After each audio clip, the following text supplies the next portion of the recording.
सुप्रभात प्यारे प्रशिक्षुओं, मैं अमरेंद्र कुमार मिश्र, प्रवक्ता हिंदी, डाइट प्रतापगढ़, आप लोगों का इस वीडियो क्लास में स्वागत करता हूं। प्रशिक्षुओं, आज आप लोग इस वीडियो को ध्यानपूर्वक सुनने एवं देखने के उपरांत अग्रकथित कार्य करने में सक्षम हो पाएंगे।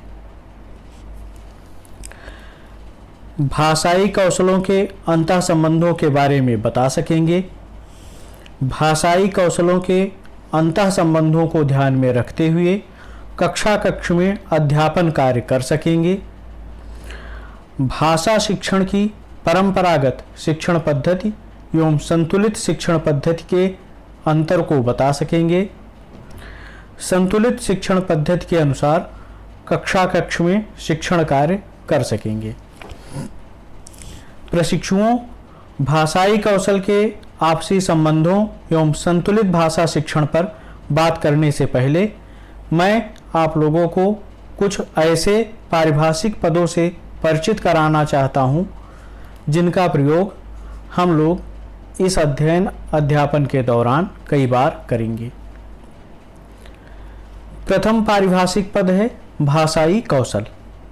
प्रशिक्षुओं, भाषाई कौशल से हमारा तात्पर्य भाषा की चारों दक्षताओं सुनना, बोलना, पढ़ना एवं लिखना से है, परंतु समझ के साथ, अर्थात समझते हुए सुनना, समझकर बोलना, समझते हुए पढ़ना और समझकर लिखना। गणित की भाषा में लिखना चाहें तो इस तरह से जैसे इस समय आप लोगों की स्क्रीन पर दिख रहा है। द्वितीय पारिभाषिक पद है मौखिक भाषा विकास। मौखिक भाषा विकास से हमारा तात्पर्य मुख्यतः समझ के साथ सुनने एवं बोलने के कौशल से है। कक्ष में मौखिक भाषा विकास पर कार्य हमेशा चलता रहता है। हाँ, यह अवश्य है कि जब पठन एवं लेखन पर व्यवस्थित तरीके से काम शुरू हो जाता है तो मौखिक भाषा विकास पर हम उतना समय नहीं देते हैं जितना कि पहले दे रहे होते हैं, पर ऐसा बिल्कुल भी नहीं है कि इस पर कार्य करना बंद कर दिया जाता है। तृतीय पारिभाषिक पद है कौशल केंद्रित पद्धति।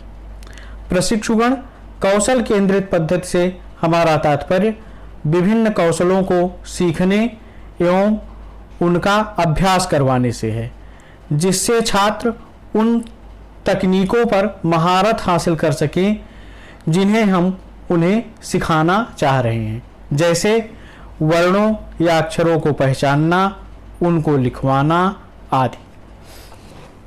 अगला पारिभाषिक पद है अर्थ निर्माण केंद्रित पद्धति।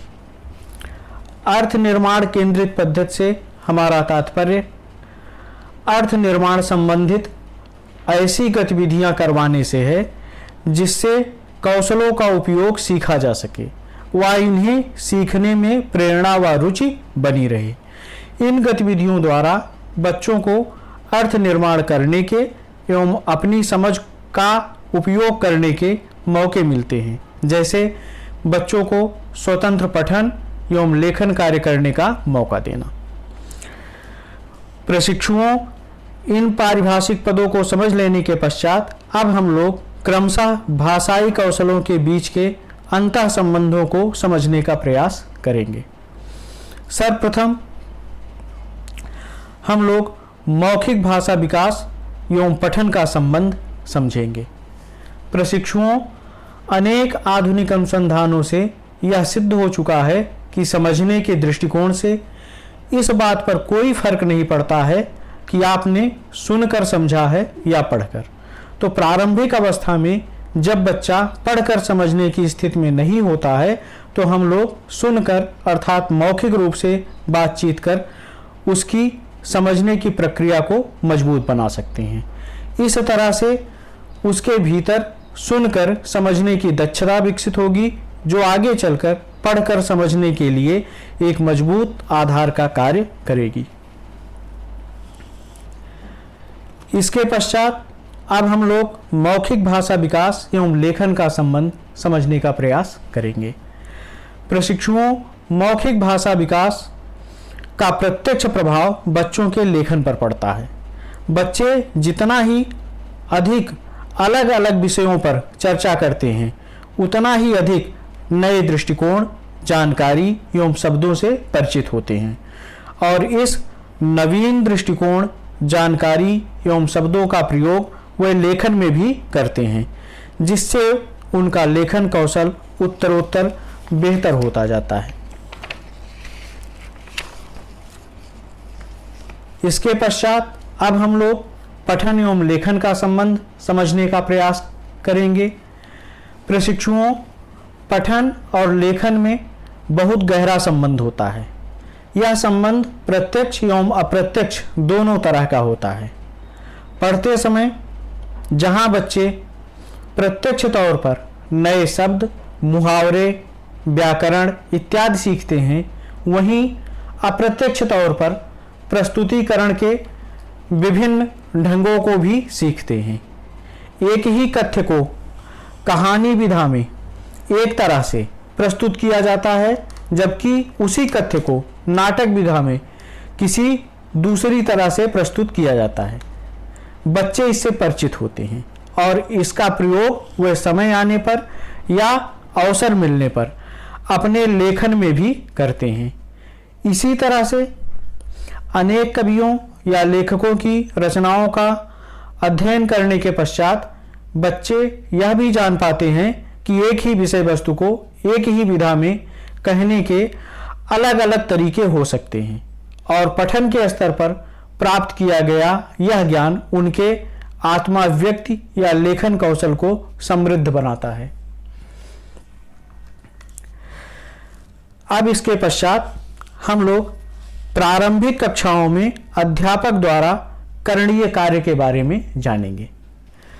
प्रारंभिक कक्षाओं में अध्यापक द्वारा प्रथम करणीय कार्य यह होता है कि वह पठन और लेखन साथ साथ करवाए। प्रशिक्षुओं, आप चाहे डिकोडिंग से संबंधित लेखन कार्य करवा रहे हों, चाहे वाक्य संरचना या रचनात्मक पठन और लेखन करवा रहे हों, दोनों को एक साथ जोड़ते हुए चले। उदाहरण के लिए, जब आप ध्वनियों को जोड़ते हुए शब्द उच्चारण का अभ्यास करवा रहे हों, का और ला को जोड़ दिया तो बना काला, उसी समय बच्चों को इनका लेखन अभ्यास भी अवश्य कराएं। इसी तरह से जब पठन पर कार्य हो रहा हो, अर्थात जब हम बच्चों को पढ़कर सुना रहे होते हैं या उन्हें पढ़ने के लिए कहते हैं, तब इसके बाद संबंधित पाठ को लेकर पाठ का सारांश लिखना, पाठ को नया शीर्षक देना, पाठ में आए चरित्रों के बारे में लिखना जैसे कार्य देकर लेखन कार्य भी अवश्य करवाना चाहिए। प्रारंभिक कक्षाओं में अध्यापक द्वारा द्वितीय करणीय कार्य यह है कि वह पठन और लेखन का संबंध मौखिक चर्चाओं से मजबूत करें। प्रशिक्षुओं, आप लोग जब भी बच्चों को कुछ नया पढ़ाएं तो उसे पढ़ाने से पहले, पढ़ाने के दौरान एवं पढ़ाने के बाद में चर्चा अवश्य करें। कहानी के शुरुआत एवं अंत में थोड़ी ज़्यादा चर्चा करवाएं, लेकिन कहानी सुनाने के दौरान लंबी एवं ज़्यादा चर्चा करने से बचें। नहीं तो बच्चों का ध्यान कहानी सुनने, समझने एवं उसका आनंद लेने से ज़्यादा आपके प्रश्नों का उत्तर दे पाने में खर्च होगा। एक ही विषय पर अनेक दृष्टिकोण से चर्चा करें और पठन एवं मौखिक चर्चा से संबंधित कार्य के पश्चात उस पर बच्चों से लेखन कार्य करवाएं। भले ही बच्चों से उस पर चित्र ही बनवाएं। आप देखेंगे कि चित्रों द्वारा या चित्रों एवं कुछ शब्दों द्वारा या वाक्यों द्वारा बच्चे अपने आप को अभिव्यक्त करने का प्रयास कर रहे होंगे। आपके द्वारा किया गया यह कार्य बच्चों को कुशल पाठक, चिंतक और लेखक बनाने में मदद करेगा। अब इसके पश्चात हम लोग संतुलित भाषा शिक्षण पद्धति के बारे में जानने का प्रयास करेंगे कि संतुलित भाषा शिक्षण पद्धति क्या है। प्रशिक्षुओं, संतुलित भाषा शिक्षण पद्धति भाषा शिक्षण की वह पद्धति है जिसमें मौखिक भाषा क्षमता, पठन कौशल और लेखन कौशल पर एक साथ बल दिया जाता है, अर्थात इनका एक साथ संतुलित रूप से प्रयोग किया जाता है। यह शिक्षण पद्धति इस बात पर विश्वास करती है कि पठन में दोनों प्रक्रियाओं अर्थात डिकोडिंग और पढ़कर समझना, इन दोनों पर साथ साथ काम किया जाना चाहिए। इनमें से किसी एक प्रक्रिया पर आधारित शिक्षण से बच्चे समग्र पठन पर अपनी पकड़ नहीं बना पाते हैं। अब इसके पश्चात हम लोग संतुलित भाषा शिक्षण की विशेषता के बारे में जानने का प्रयास करेंगे। प्रशिक्षुओं, संतुलित भाषा शिक्षण की केंद्रीय विशेषता संतुलन है। इस संतुलन को दो स्तरों पर साधने की आवश्यकता होती है। प्रथम, कौशल केंद्रित कार्य तथा अर्थ केंद्रित कार्य के बीच, अर्थात अंश पर कार्य और समग्र पर कार्य के बीच, और द्वितीयतः मौखिक भाषा विकास तथा पठन व लेखन क्षमता विकास के बीच। यहां पर ध्यान देने योग्य बात यह है कि यहां संतुलन से तात्पर्य बराबरी से ना होकर उचित एवं पर्याप्त समावेश से है। प्रशिक्षुओं, इस बात को मैं आप लोगों को एक उदाहरण के माध्यम से स्पष्ट करना चाहता हूं कि जिस प्रकार एक अच्छा फुटबॉल प्रशिक्षक फुटबॉल खेलना सिखाते समय एक और बहुत से कौशलों का अभ्यास करवाता है, जैसे गेंद फेंकना, पकड़ना, टप्पे लगाना, विरोधी से बचना, गोल होने से बचा पाना इत्यादि, परंतु इसके साथ ही साथ वह यह भी जानता है कि सिर्फ इन नियमों के अभ्यास से बच्चे ऊब जाते हैं, अतः वह इन अभ्यासों के साथ ही साथ खेलने के वास्तविक मौके भी देता है। ठीक इसी प्रकार से आप लोगों को भी बच्चों को विभिन्न कौशलों का अभ्यास तो करवाना ही है, साथ ही साथ उन्हें अर्थ निर्माण से संबंधित गतिविधि करने के स्वतंत्र मौके भी देना है, जिससे बच्चों के इन कौशलों में वास्तविक निखार आ सके और इन कार्यों में उनकी प्रेरणा व रुचि बनी रहे।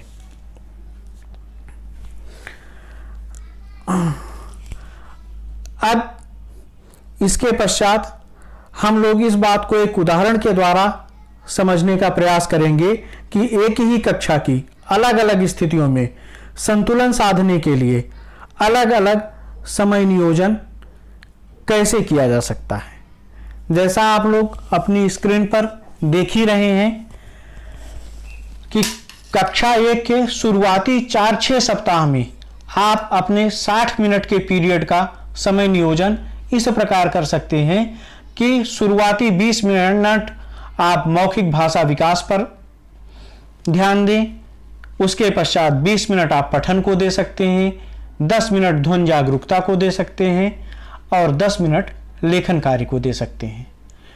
परंतु इसी कक्षा की अर्थात कक्षा 1 की ही सत्र समाप्ति के समय अंतिम 2 माह में समय नियोजन आप इस प्रकार कर सकते हैं कि मौखिक भाषा विकास का समय थोड़ा कम करके उसे 15 मिनट दे सकते हैं, पठन का भी समय थोड़ा कम करके 15 मिनट कर सकते हैं, डिकोडिंग पर आप अपना समय बढ़ा सकते हैं और इसके साथ ही साथ लेखन का समय भी यथावत रख सकते हैं या थोड़ा बहुत परिवर्तन कर सकते हैं।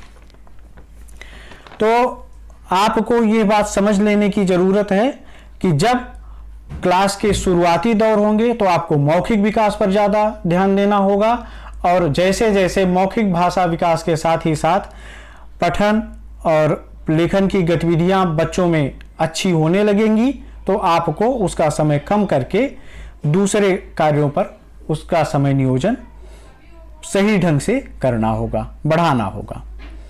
अंत में इस आशा एवं विश्वास के साथ कि आप लोग विद्यालयों में जाकर भाषाई कौशलों के अंतः संबंधों को ध्यान में रखते हुए संतुलित भाषा शिक्षण पद्धति के अनुसार अध्यापन कार्य करेंगे। आप द्वारा दिए गए ध्यान एवं समय के लिए आप लोगों को धन्यवाद देता हूं।